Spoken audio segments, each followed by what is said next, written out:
ஒட்டஞ்சத்திரம் மார்க்கெட்டில் வரத்து குறைவால் தக்காளி கிடுகிடு உயர்வு. திண்டுக்கல் மாவட்டம் ஒட்டஞ்சத்திரம் மற்றும் அதனை சுற்றியுள்ள கிராம பகுதிகளில் தக்காளி அதிக அளவு பயிரிடப்பட்டு அறுவடை செய்யப்பட்டு தமிழகத்தின் பிரசித்தி பெற்ற ஒட்டஞ்சத்திரம் காந்தி காய்கறி மார்க்கெட்டுக்கு கொண்டு வந்து விவசாயிகள் விற்பனை செய்வார்கள்.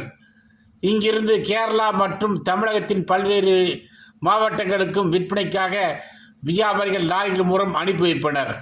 தற்போது தொடர் மழையால் வரத்து வெகுவாக குறைந்ததால் உள்ளூர் தக்காளி 12 கிலோ கொண்ட பெட்டி ரூபாய் 500 வரை விற்பனையாகிறது.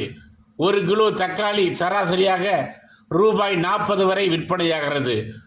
உள்ளூர் வரத்து வெகுவாக குறைந்ததால் வியாபாரிகள் ஆந்திரா பகுதிக்கு சென்று அங்கிருந்து 15 கிலோ கொண்ட பெட்டி ரூபாய் 600 வரை விலைக்கு வாங்கி வந்து தமிழகத்தின் பல்வேறு மாவட்டங்களுக்கு விற்பனைக்காக அனுப்பி வைக்கின்றனர்.